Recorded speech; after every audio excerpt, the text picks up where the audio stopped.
Hello guys, welcome back to my channel. तो आज है लेक्चर नंबर 6 इस चैप्टर का। इस लेक्चर में हम पढ़ने वाले हैं about the mammary glands. Mammary glands, ठीक है। मेमोरी ग्लैंड्स के बारे में हम पढ़ने वाले हैं। अब देखिए, मैं फीमेल रिप्रोडक्टिव सिस्टम पिछले लेक्चर में शुरू कर चुकी थी। आज है उसका टॉपिक मेमोरी ग्लैंड्स। तो मेमोरी ग्लैंड्स के बारे में कौन कौन सी चीज़ें आपको पता होनी चाहिए वो मैं बताती हूँ। सबसे पहली बात, mammary gland are paired structures, ठीक है। दो मेमोरी ग्लैंड्स होते हैं, आर पेयर्ड स्ट्रक्चर्स, ठीक है। They are present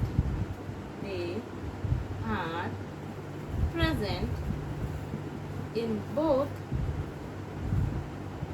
mail and female, ठीक है। बहुत से लोगों का ऐसा मिसकंसेप्शन होता है कि मेमोरी ग्लैंड सिर्फ फीमेल में होती है। मेमोरी ग्लैंड मेल और फीमेल दोनों में होती है। पर अब यहाँ पर मैं एक मेन लाइन लिखूंगी जो कि बहुत ज़्यादा इंपॉर्टेंट है कि फंक्शनल, ठीक है। मैंने बोला मेल और फीमेल दोनों में मेमोरी ग्लैंड प्रेजेंट है, पर जो फंक्शनल मेमोरी ग्लैंड है वो सिर्फ फीमेल के अंदर होती है। यानी कि functional mammary gland, functional memory gland is a characteristic of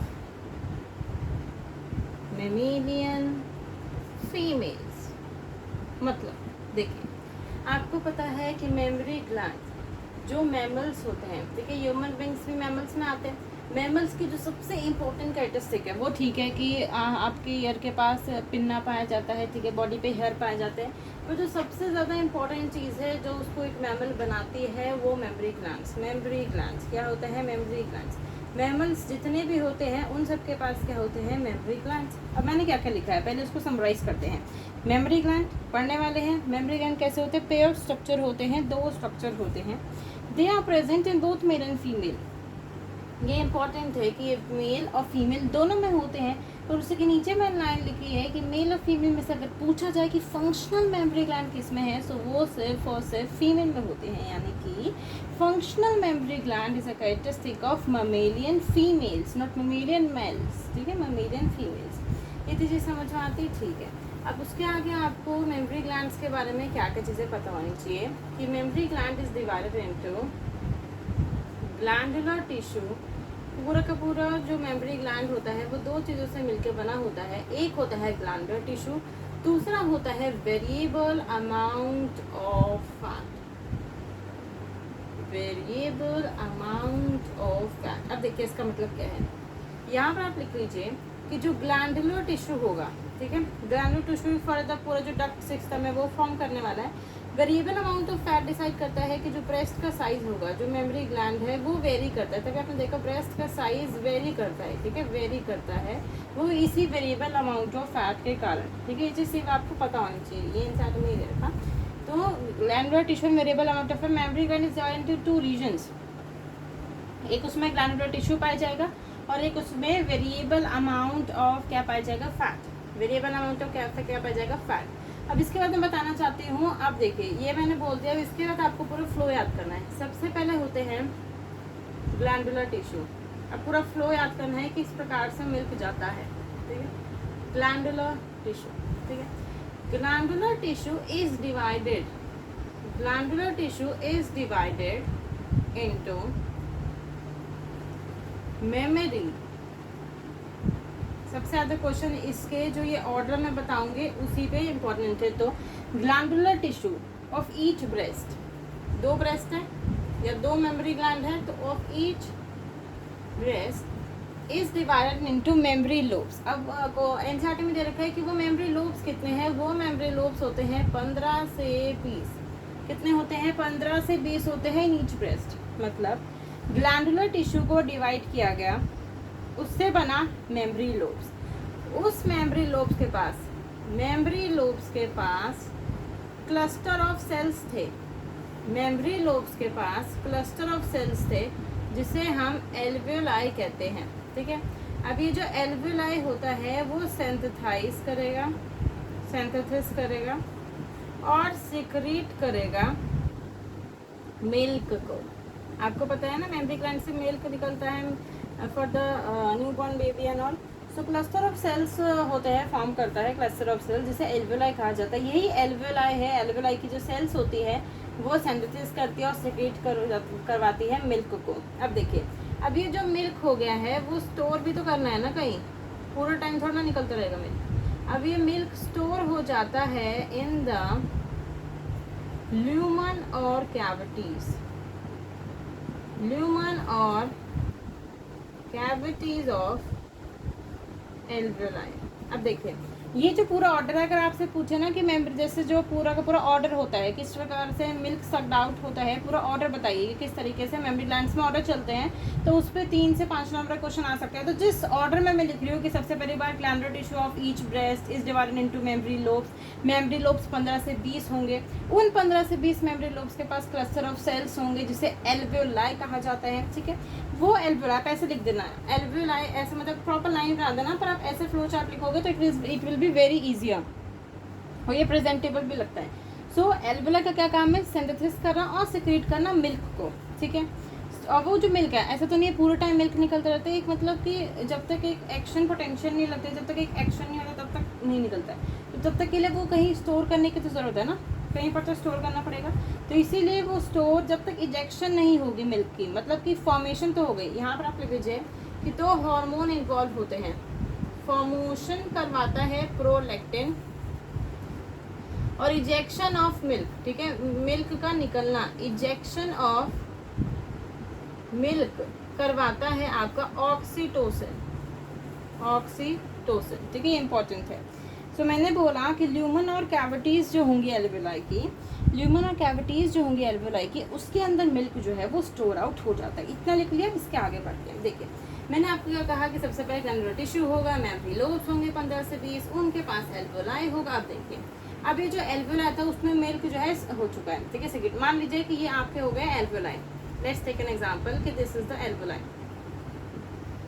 ऐसे ऐसे करके ढेर सारे एल्वेओलाई हो गए।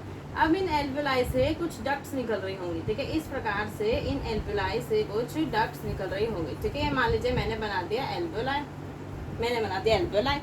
अब इन एल्वेओलाई से कुछ डक्ट निकल रही होगी। ठीक है, यहाँ पर क्या है, यहाँ पर मिल्क बन गया, मिल्क स्टोर भी हो गया, यहाँ पर भी मिल्क बन गया, मिल्क स्टोर भी हो गया। ठीक है, इस तरीके से।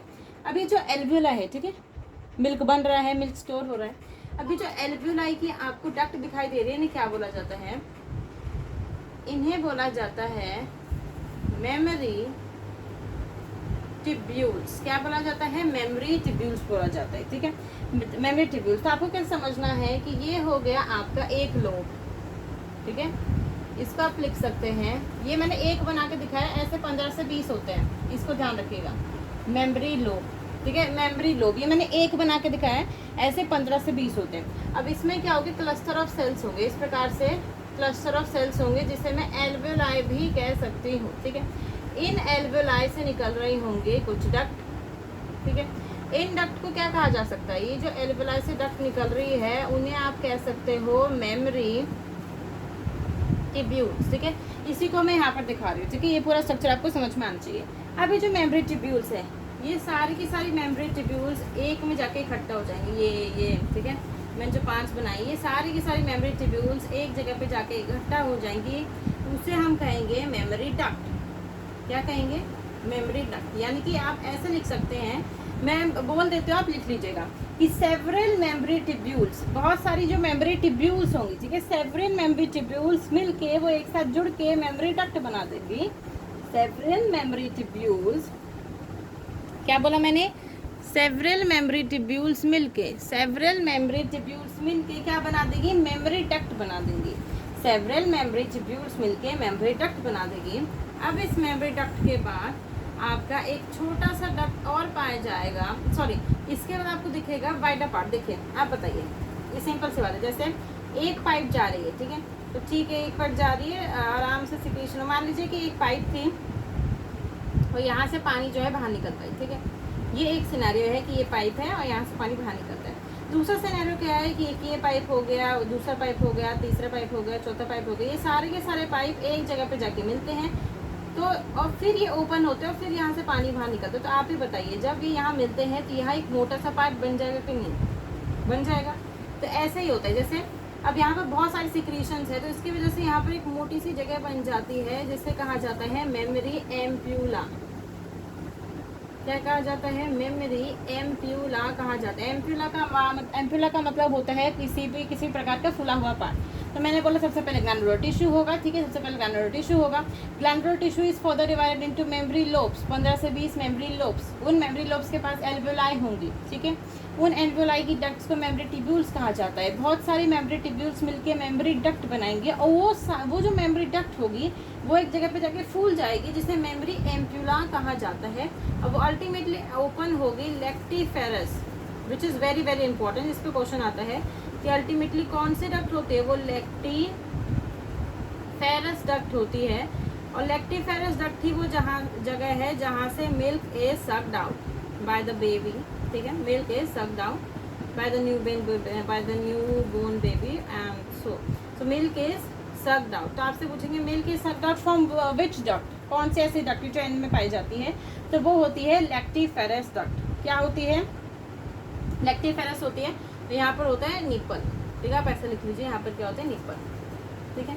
आपको साथ ही साथ यहाँ पर आपको कुछ ब्राउनिश सा ऐसे करके सराउंडिंग सा स्ट्रक्चर दिखाई देगा, उसे आप बोलते हैं एरियोला। मैं आपको एनसीईआरटी की लाइन से जो डायग्राम है उसको इस प्रकार से बना के दिखा दिया मैंने, ठीक है। आप इसको नोट डाउन कर सकते हैं, ठीक है। इतनी चीज़ें हो गई, ठीक है। तो एक लास्ट बार मैं आपको पूरा का पूरा जो डक्ट का सिस्टम है, जिससे आपको याद हो सके चीज़ें, वो लिख के बता देती हूँ, ठीक है। वो लिख के बता देती हूँ जिससे आप आसानी से आंसर दे सकते हो।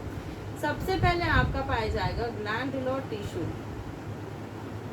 इसको आप लास्ट में अगर उतना नहीं नोट करना चाहते हैं तो आप इसको नोट डाउन कर सकते हैं, ठीक है। सबसे पहले क्या होगा? Glandular tissue. Then we got mammary lobes. ये इंपॉर्टेंट है कि कितनी? 15 से 20। फिर जाएगा एल्वेओलाई के पास, फिर जाएगा मेमोरी ट्यूब्यूल्स के पास, मेमोरी ट्यूब्यूल्स के पास जाएगा, फिर जाएगा मेमोरी डक्ट के पास, then it goes to mammary ampulla, then सबसे लास्ट में जाएगा लेक्टिफेरस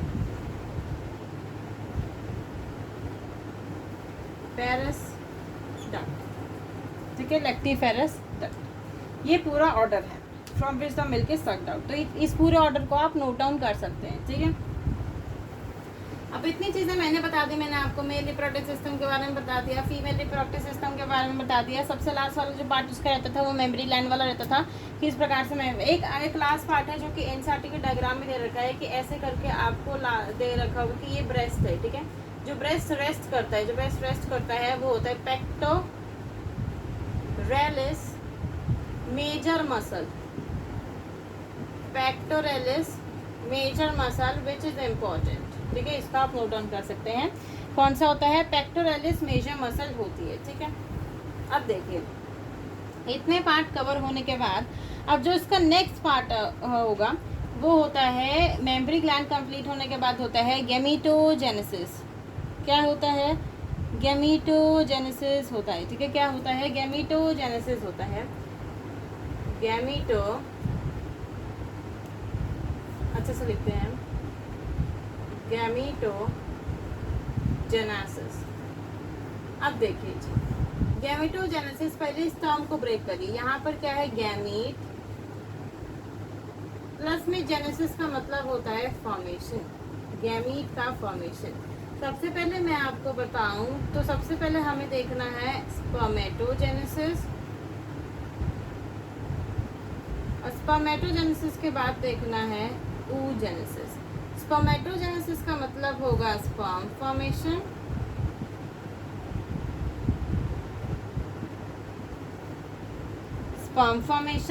oogenesis का मतलब होगा ओवम का formation. Ovum female gamete, sperm is the male gamete, ठीक है। Ovum is the female gamete and sperm is the male gamete. इतनी चीज समझ में आती है कि गैमेटोजेनेसिस दो प्रकार का होता है। गैमेटोजेनेसिस इधर लिख लीजिए, गैमेटोजेनेसिस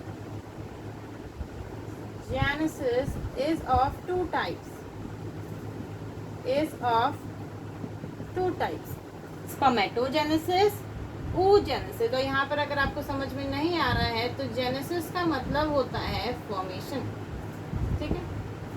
सो गैमेटोजेनेसिस का मतलब गैमेट फॉर्मेशन दो प्रकार का होगा, स्पर्मेटोजेनेसिस, oogenesis। स्पर्मेटोजेनेसिस का मतलब होता है स्पर्म फॉर्मेशन और oogenesis का मतलब होता है ओवम या फिर फीमेल गैमेट का फॉर्मेशन।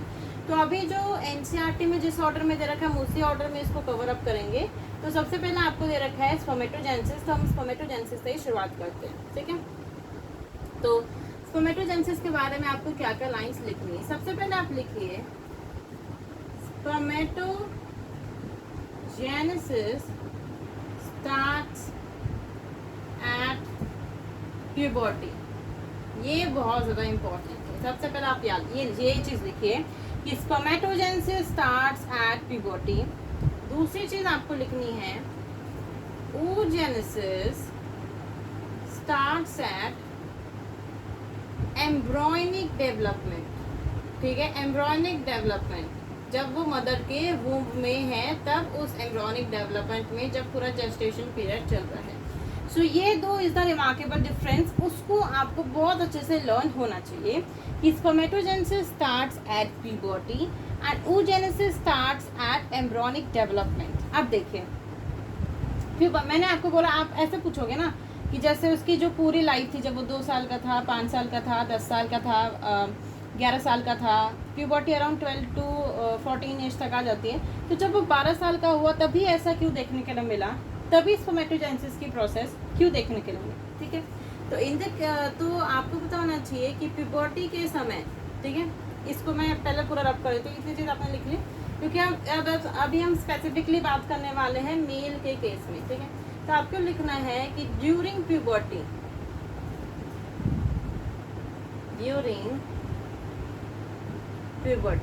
जब प्यूबर्टी चलती है तो आपको पता है हाइपोथैलेमस होता है जिसको मास्टर ऑफ मास्टर ग्लैंड कहते हैं, ठीक है। ये हाइपोथैलेमस सिक्रीट करता है GnRH जिसकी फुल फॉर्म होती है गोनाडोट्रोपिन